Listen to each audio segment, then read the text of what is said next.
Hi, I'm Al, an even weirder Al, an even weirder Oracle. I like to do weekly readings.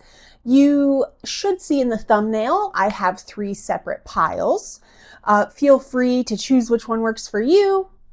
Jump ahead to the timestamp in the description, should also be in the bar, and let's get going. Hi, pile number 1.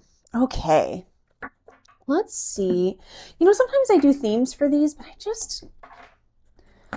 I just am not feeling it today. I think that I just want to have some general readings here. So let's go ahead and get started. Trying to get things out of the way here. Let's get some cards for the general, like, kind of read on what the reading is about.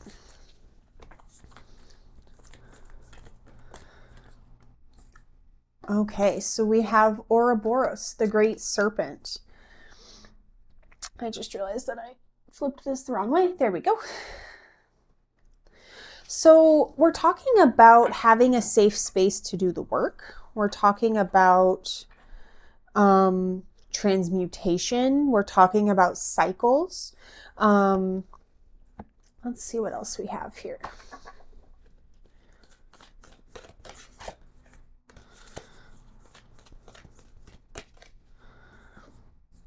We have the mask. So we're transmuting something we've been suppressing. Something is coming to the surface to be looked at. This is a timeless reading, but as I'm filming it today is a full moon and a Jupiter Cazimi, so it makes sense, things coming to the surface to complete some kind of negativity that's kind of keeping you disconnected from your path or your journey and your vision.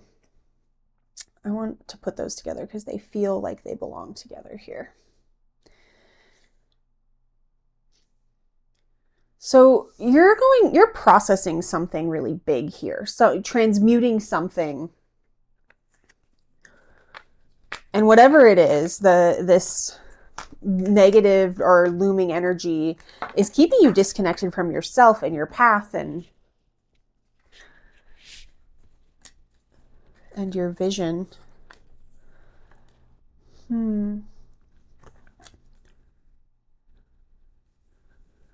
This might be really exhausting. I also see a lot of the time when Hod shows up, I know that it means that we're kind of in denial of something. We're avoiding something. We're not being honest with ourselves about something. We're putting our head in the sand, kind of.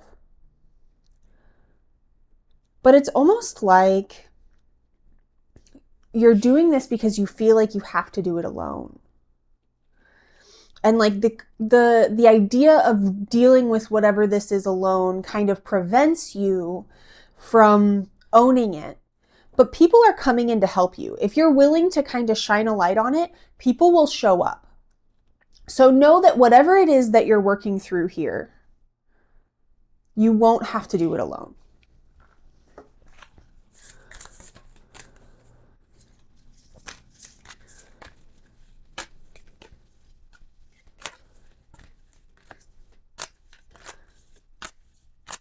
Maybe you might be really exhausted by this. This might be a very heavy weight. Your intuition is telling you something about what you need to do or where you need to go.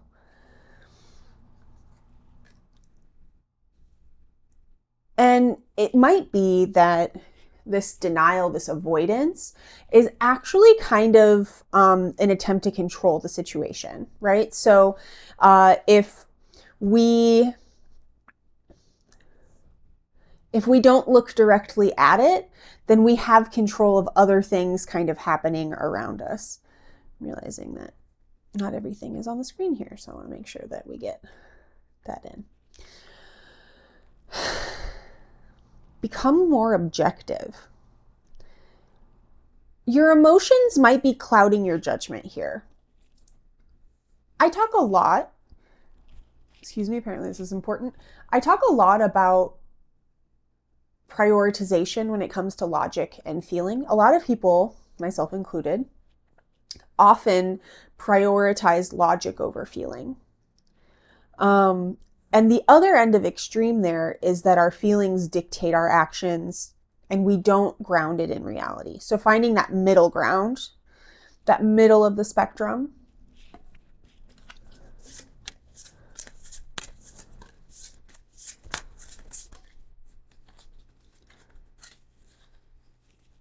We have brightness and strengthening love.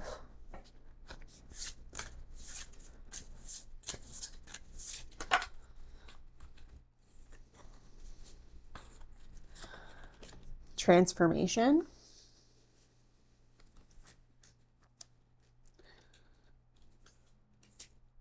Clear-sightedness, mystery, consecration.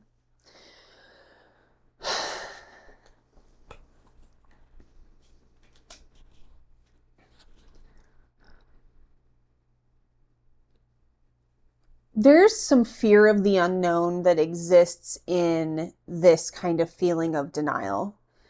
That if you don't look at it directly, you don't have to deal with the unknown parts of what will happen once you deal with it or once you face it. This is actually going to strengthen your relationship with yourself and allow you to change it in such an immense way and allow you to see not only the situation, but yourself and other things more clearly. See this unknown, the mystery, as something sacred, not as something scary.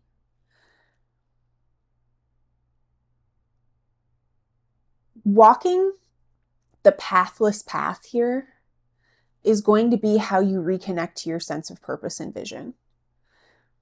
And you're not going to have to walk it alone. It might look like you're walking into the void right now. But you're going to find that it's actually pretty bright once you make it through the doorway. It's obfuscated. It's obscured right now. You can't actually see the path ahead. And the truth is that we can never know what's coming, right? And that can be really scary. I struggle with that too.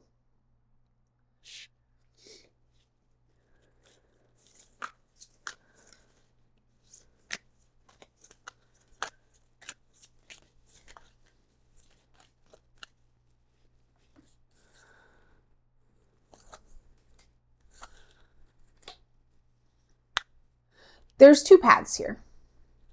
You can approach with unconditional love and acceptance of yourself and trust that you can make it. Or you can continue to control and over-intellectualize and try to force things. I think at some level, your intuition is telling you, that this path isn't going to work. Controlling isn't going to work. And in fact, you must relinquish control so that you can get to this brightness, to this strengthening love, to this transformation.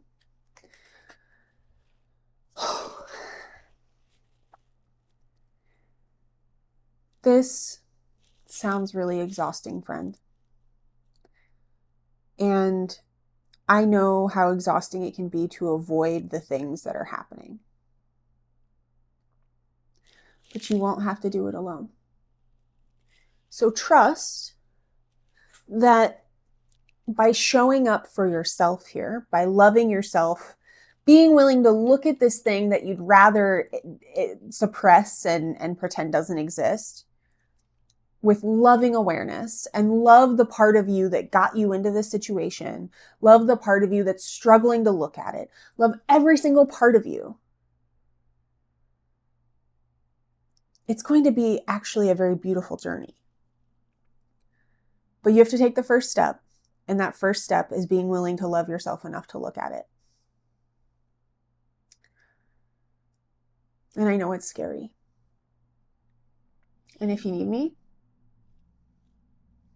drop me a comment. We can talk. We can hang out. I hope this was helpful. Leave a comment either way. And I hope to see you next week. Bye. Hi, pile number 2. Okay, let's go ahead and pull a card to get an idea of what your reading is about.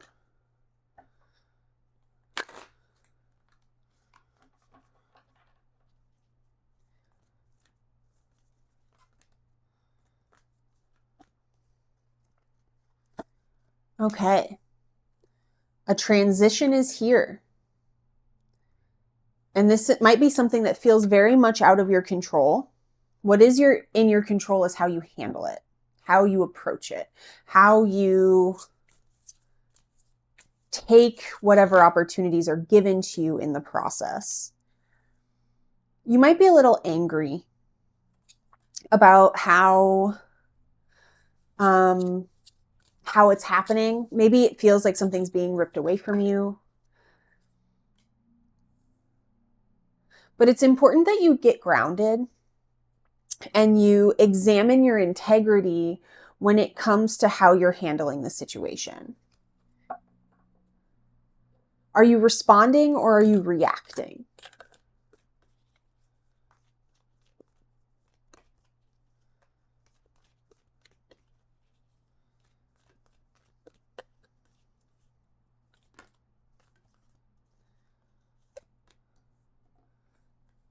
Are you judging the situation? Are you judging yourself? Are you judging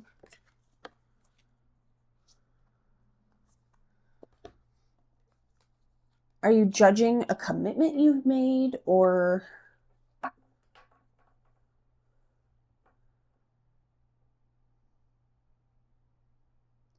I feel like whatever this is has shifted your path in a way that is there's so much yellow here, is very unexpected. And when I think about integrity and vows and judgment, it seems like there might be a part of you that is judging the way that you have to handle a situation that you committed to because of this transition, because of this transformation, because of this shift in your life in general. And so you're asking yourself, or maybe you're judging yourself for feeling like you're not living up to integrity in the way that you want, or the way that you promised. But I don't see this transition or changes being something that's really within your control. And to find inner peace in this process, that's going to require sacrifice. You're going to have to sacrifice the identity that you've attached yourself to, the identity that's attached to this vow, and be willing to accept that maybe who you had at one point decided you are and what you do isn't true anymore, isn't the case anymore, isn't.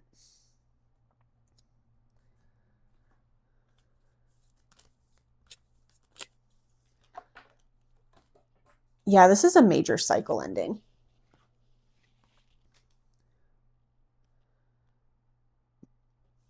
And your body's telling you something about this.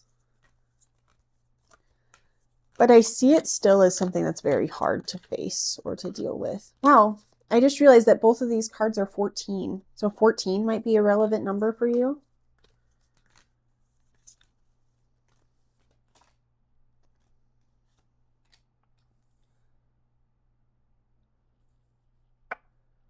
This isn't an all or nothing thing. And it might feel that way. It might feel very black and white here. But it's not. A major cycle is ending for you. And you maybe had a vision for how this was going to end or how this was going to happen. And what you're getting is very different than what you had envisioned for yourself, which means that there's grief. There's grief for the experience you wanted to have, you expected to have, expected yourself to have. But you're not going to find peace if you hold on to anger about that. There's something here about accepting that you have to sacrifice what you wanted for what you're getting. And balance is finding that middle ground. It's not all or nothing. It's not black and white. Things changed. Things shifted. And now it's time to find a new balance.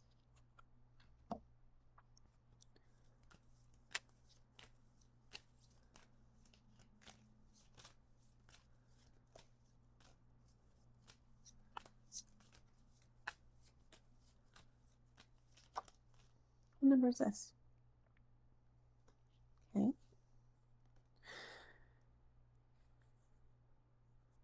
What direction was that?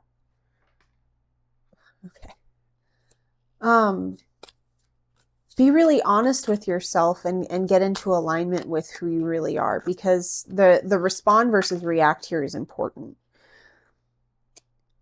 Seeing that gap between where you are and where you want to be, or where you expected yourself to be and where you actually are, can be jarring. It can be disarming, but it can also lead us to greater love and acceptance of the self.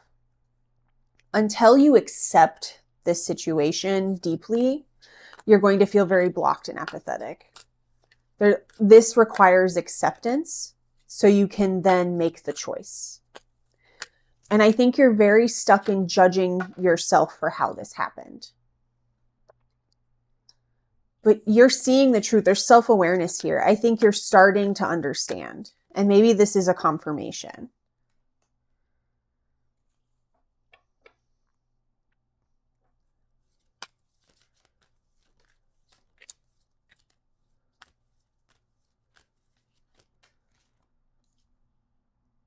You might be being very cold with yourself, but this is showing you a truth about yourself so that you can love it, so that you can accept it. The way that you react to things, the way that you respond to things tells you more about yourself than anything else, right? So the best thing that you can do right now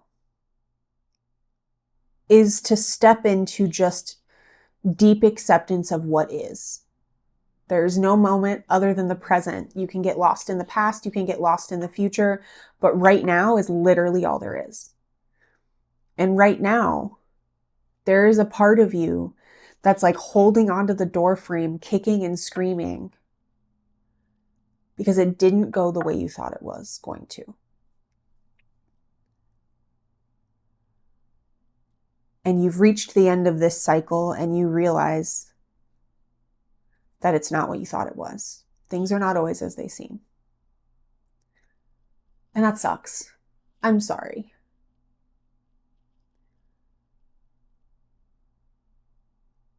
But what if this is an opportunity to meet yourself where you are, to love yourself in a whole new way, and to start something completely new and unexpected?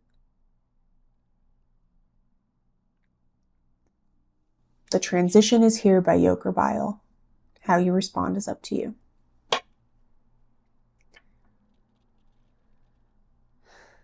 I hope this was helpful. I can feel the anxious energy of this, and I'm sorry. It sucks. And I'm here if you need me. Drop a comment, shoot me a DM. You can find me on TikTok, and Even Weirder Al. Might be easier to DM over there. Let's hang out. And either way, I hope to see you next week. Bye. Pile number 3. Hello. Okay. Let's get a card to find out what your general vibe of this reading is. Okay. There's Regine. This is about holding complexity and contradictions kind of in one loving form. It is, it's about having a loving awareness instead of judgment for ourselves.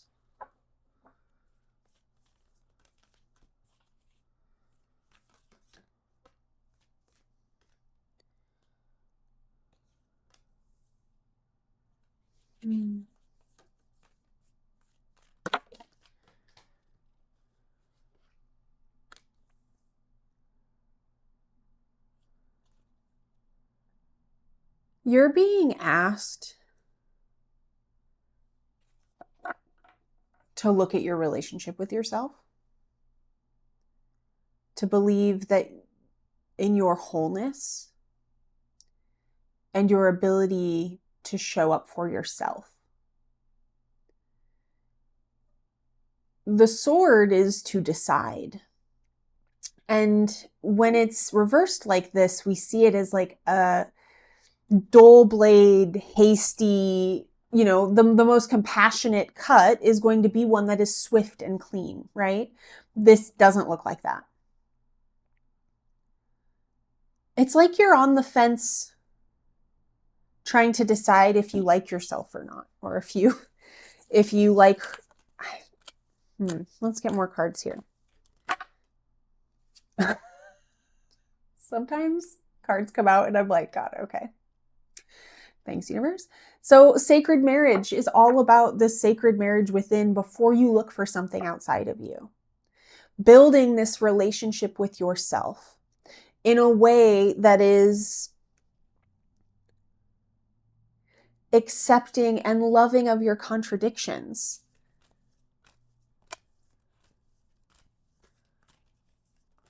It's like you kind of make decisions to like move toward building your relationship with yourself, but you're on the fence sometimes. Like you kind of,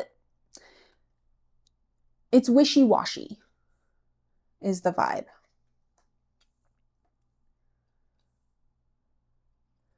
And that's because there's parts of your shadow that need to be integrated. There's a part of you that maybe you're avoiding looking at, or maybe you don't want to look at.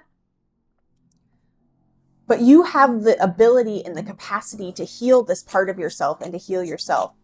It's a very loud motorcycle.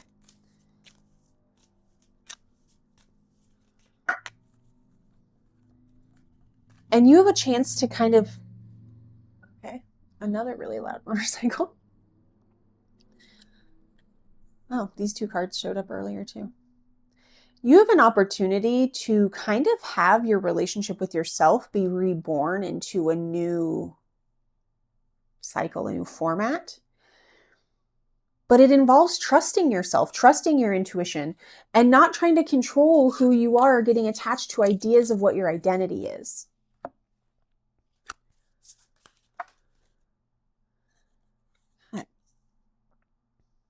We're getting a lot of the same cards. And I shuffled quite a bit. You have to sacrifice this idea you have of who you are so that you can become who you're meant to be. And whatever it is that you're attached to is preventing you from seeing all of the other things you have to offer. You have inspiration, safeguard, and vitality.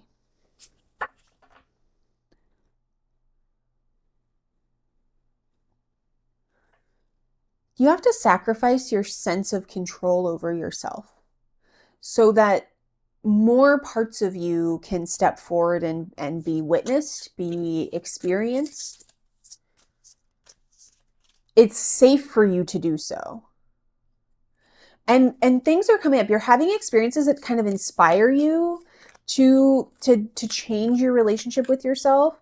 But I think that you have previously been in a position where it didn't feel safe to do so, but it is now.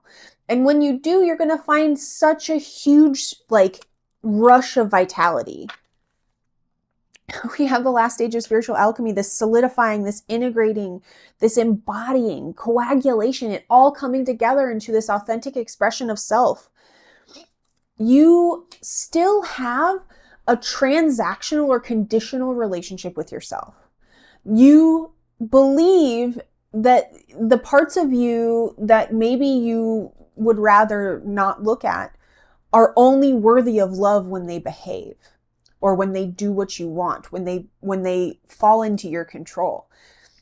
And until you love those parts of you unconditionally, you won't actually be able to level up. You have the ability to transmute all of this into strength, into something more.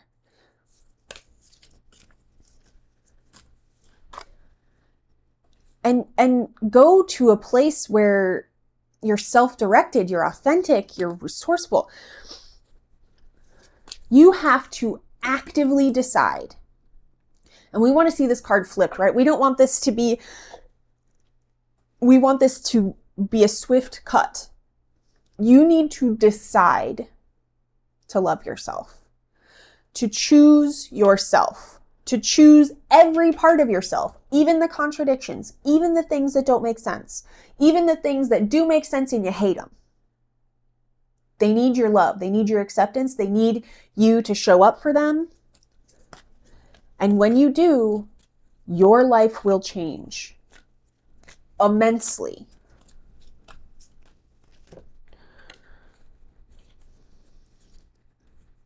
Look to your inner teen. Your inner teen might be a part of this. Be an advocate for yourself. And not just yourself as a whole, but all of the parts within your ecosystem.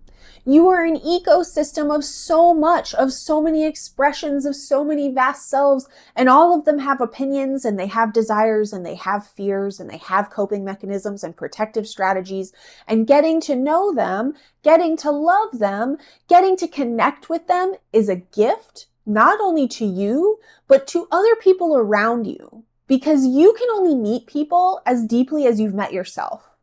So if you can dive deep and meet yourself on the deepest levels, you are going to be able to build so many beautiful relationships with other people. And until then, until you get to that point, it's not about other people. It's about choosing the sacred marriage within yourself. Even the parts of you that you wish you could shut in a cupboard and never think of again. The ones you'd put in those, the hidden rooms in old houses. Those parts just need your love too. They need to be held in loving awareness without judgment. And they need to be told that you've got them. Because chances are they exist because at some point in your life, someone who was supposed to, got you, did not. And so this was created to try to protect you from having that experience again. So see this part of you as someone that loves you and just doesn't know how to show it or how to do it other than to just try to protect you from what they think could be coming for you. This part isn't a villain. This part loves you and doesn't know how to show it right. So meet them where they are. Because ultimately, then you're meeting yourself at a deeper level. I got very passionate there. I hope this was helpful. Leave me a voicemail. Leave me a comment. Let me know what you thought. And I hope to see you next week. Bye.